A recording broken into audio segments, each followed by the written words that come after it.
महापालिकेच्या निवडणुकीसाठी गेल्या 10 दिवसांपासून सुरू असलेला प्रचार सायंकाळी थांबलाय। शेवटच्या दिवशी उमेदवारांनी रॅली, पदयात्रा आणि सांगता सभांनी शक्ती प्रदर्शन केलं।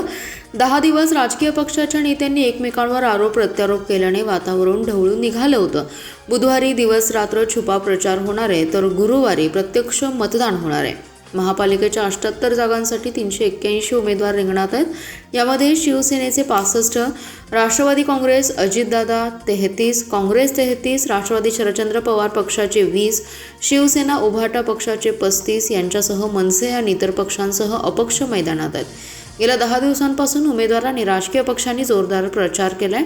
सभा, रॅली, पदयात्रा, कोपरा सभा, बॅनर, पोस्टर आणि सोशल मीडियाच्या माध्यमातून मतदारांपर्यंत पोहोचण्याचा प्रयत्न करण्यात आला। प्रचाराच्या अखेरच्या दिवशी महाविकास आघाडीचे नेते जयंत पाटील, विश्वजित कदम, विशाल पाटील यांच्यासह भाजपचे नेते गोपीचंद पडळकर, सुधीर गाडगीळ, सुरेश खाडे आदींनी विविध प्रभागात आपल्या पक्षाच्या उमेदवारांना पदयात्रा, रॅलीत सहभाग घेतला। अनेक प्रभागात रॅली, पदयात्रा आणि सांगता सभा घेण्यात आल्या। यामध्ये धनगरी ढोल, तुतारी, हलगेचा कडकडाट होता।